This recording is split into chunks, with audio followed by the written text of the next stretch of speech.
Positive thinking वाले व्यक्ति को कभी रोका नहीं जा सकता और नेगेटिव थिंकिंग वाले व्यक्ति अपनी खुद की मदद भी नहीं कर सकता। यह पुस्तक अचीव मोर की यात्रा का एक रोड मैप है। हम सही वातावरण में सही दिशा कैसे खोजें, यह बताया गया है। जैसे तथ्यों को प्राप्त करना ज्ञान है, तथ्यों की व्याख्या करना समझ है और तथ्यों का उचित प्रयोग करना बुद्धिमत्ता है। सबसे अच्छा विचार तब तक काम नहीं करेगा जब तक हम विचार पर काम नहीं करेंगे।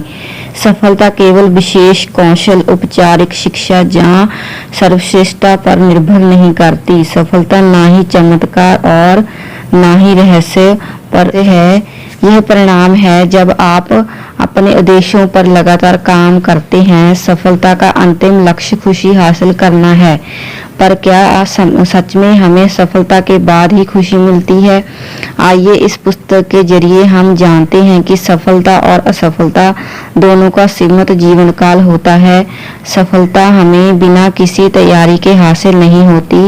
यह पुस्तक अपने सकारात्मक विचार चुनने और नुकसान से बचने में मदद करती है।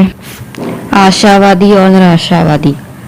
एक आशावादी वह है जो सुबह उठता है, चमकते सूरज को देखता है और भगवान का धन्यवाद करता है।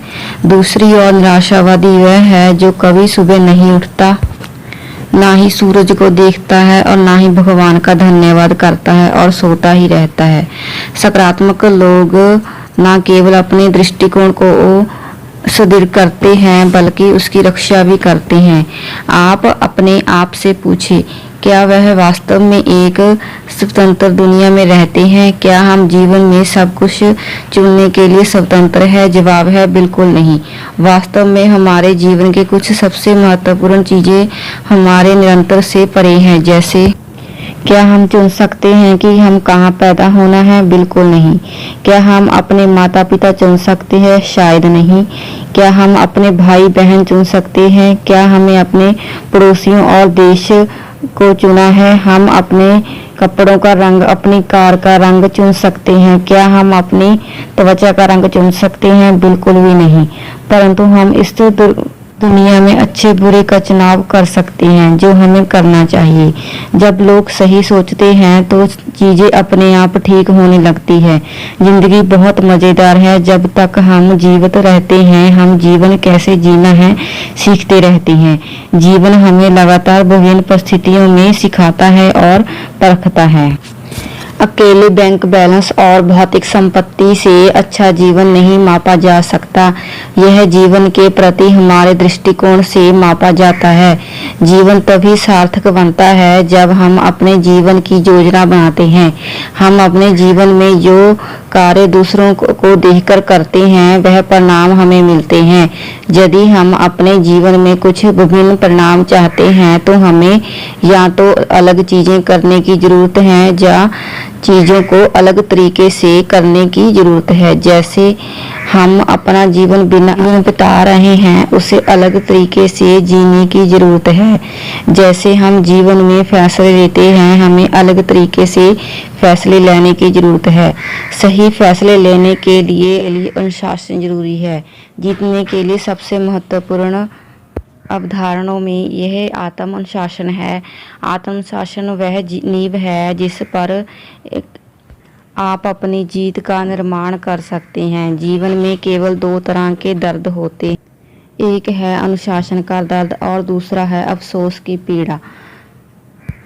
आपको इसमें से कौन सा ज़्यादा दर्दनाक लगता है? शायद अफसोस का दर्द। आत्मशासन के बिना आज तक किसी को कुछ भी हासिल नहीं हुआ ना।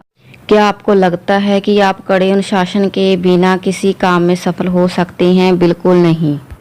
अनुशासन स्वतंत्रता देता है। यह एक गलत धारणा है कि अनुशासन स्वतंत्रता को छीन लेता है। अनुशासन के बिना आपका जीवन कैसा होगा आप कल्पना कर सकते हैं। नंबर 1, क्या एक अच्छा संगीतकार आत्मशासन के बिना एक अच्छा संगीतकार बन सकता है? क्या एक एथलीट आत्म अनुशासन के बिना एक अच्छा एथलीट हो सकता है? जवाब काफ़ी स्पष्ट है। हम देखते हैं जो लोग हासिल करते हैं उसे हासिल करने के लिए उनके पास जबरदस्त आत्म अनुशासन था। उन्हें सुख हमें खुद को निरंतर प्रेरित करते रहना चाहिए। अधिकांश लोग जो चाहते हैं उसे पूरा करने में असफल होने का कारण आत्म अनुशासन की कमी है। आत्म अनुशासन आसान नहीं है, लेकिन इसके बिना हम सफलता नहीं पा सकते।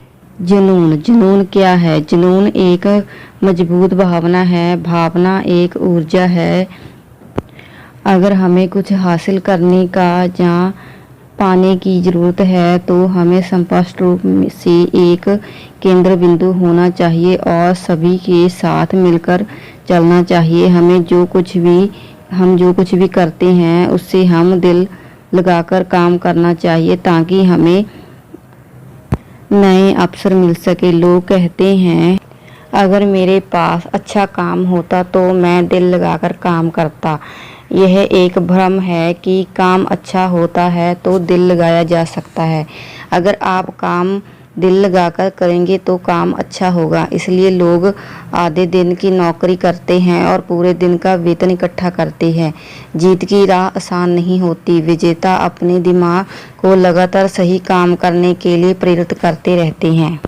अपनी कमजोरियों पर काबू पाना। मनुष्य का तो पूरी तरह सकारात्मक होना या पूरी तरह नकारात्मक होना, इस दोनों चीज़ें हमारे भीतर होती है। विजेता ने अपनी सकारात्मकता पर काबू पाकर अपने जीवन को सफल बनाया और हारने वाले ने अपनी सकारात्मक ताकत नहीं पहचानी, तभी वह सफल नहीं हो पाया। असफल लोगों की नंबर 1, आप दूसरों को कुचलकर खुद का निर्माण नहीं कर सकते। सफल होने के लिए अगर आप दूसरों को नीचे खींचने की कोशिश करते हैं तो यह आपके लिए विनाशकारी हो सकता है। नंबर 2, उन चीज़ों के बारे में चिंता करना जिन्हें आप बदल नहीं सकते। असफल लोग उन चीज़ों की चिंता करते हैं जिसे वह बदल नहीं सकते और समस्या का भ्रम पैदा करते हैं। नंबर 3, मामूली मुद्दे को प्रमुखता। असफल लोग मामूली मुद्दों पर अपना समय बर्बाद करते हैं। जो काम उन्हें करना चाहिए वह नहीं करते। नंबर 4, अपने कर्तव्यों को टालना और नज़रअंदाज करना। असफल लोग सिर्फ अपने आप को महत्व देते हैं। वह अपनी जिम्मेदारियों प्रति लापरवाह होते हैं। गैर जिम्मेदाराना व्यवहार उनकी कमी को दर्शाता है। सफल लोग यह गलतियां नहीं करते, इसलिए वह सफल होते हैं, क्योंकि सफलता पाने के लिए वह कोई भी कीमत चुकाने के लिए तैयार होते हैं। ऐसा नहीं है कि हम शुरू करने से पहले ही सफल हो जाते हैं। जो काम शुरू करने में बहुत कठिनाई होती है, अंत में सफल